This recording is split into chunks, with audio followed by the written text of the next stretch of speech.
A majority of over 50s want the government to move faster to address the climate crisis, even if it means higher prices. That's according to a study of more than 500 people conducted by the group Rest Less.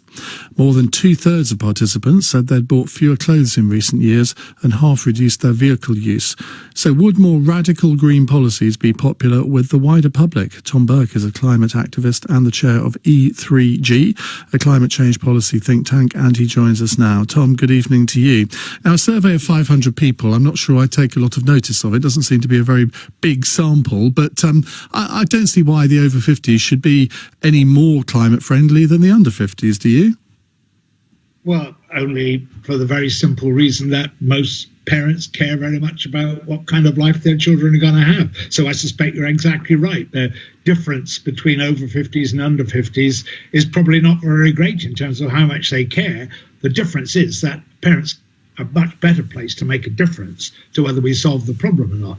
But I agree with you that a survey of 500 people is not going to tell you an awful lot about what will really happen in the world. Well, it's got restless and publicity, I suppose, which I guess was the main objective.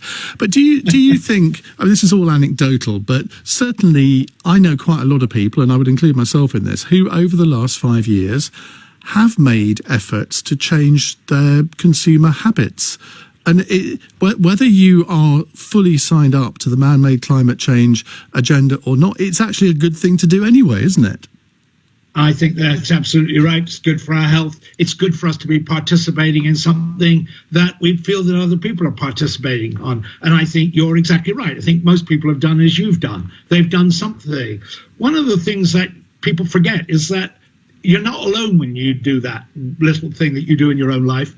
And what matters there is the aggregate of all of those individual little choices adds up to something. It just doesn't get very easily reported on that. And of course, that's not an alternative to governments doing the really difficult things that have to be done, and it takes government and business to do.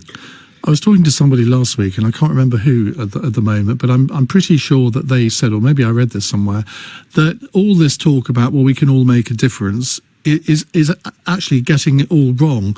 It's international governments coming together to take concerted action jointly that will make the difference.